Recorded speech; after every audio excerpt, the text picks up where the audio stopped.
Along comes the Christian and says, I have a basis for ethics. God will punish you if you do this, and he won't punish you if you reward you if you do that.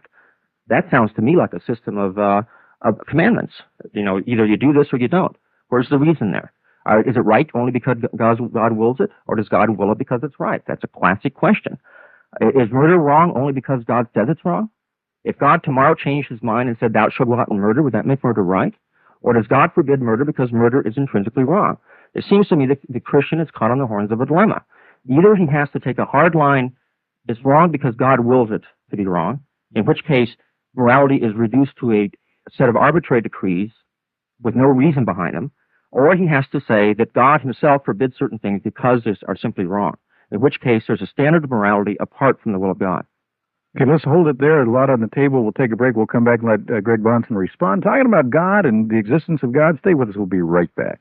Now, is punishment the basis for Christian ethics? Suggestion was made that we believe that, say, murder is wrong because God has said so and he will punish us if we don't agree. But that, of course, is not the Christian position at all. Did God forbid murder arbitrarily? This is the issue of voluntarism in theology. And the old conundrum from the days of Plato has supposedly been, well, if God does this simply on the basis of his sheer volition, he just wills murder to be wrong, then of course tomorrow he could will murder to be right. On the other hand, if God has some reason for willing murder to be wrong, then of course you don't need God in order to believe that murder is wrong, because the reason God has would be the basis.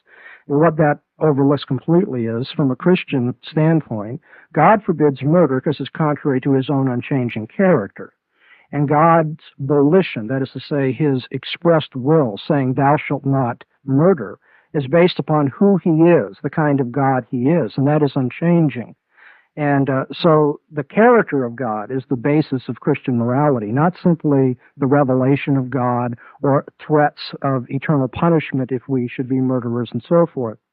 When George says that happiness is a goal in itself, see, I would throw the voluntarist problem back on him at that point and say, well, George, even assuming, and I don't think this is correct, but just for argument's sake, assuming that on the basis of happiness as your telos or goal for living, that you could make sense of why you don't murder or why you try to be reasonable, I would still challenge you, why can't another individual freely say, well, I don't want to live for happiness and I don't want to live for life-affirming values and so forth?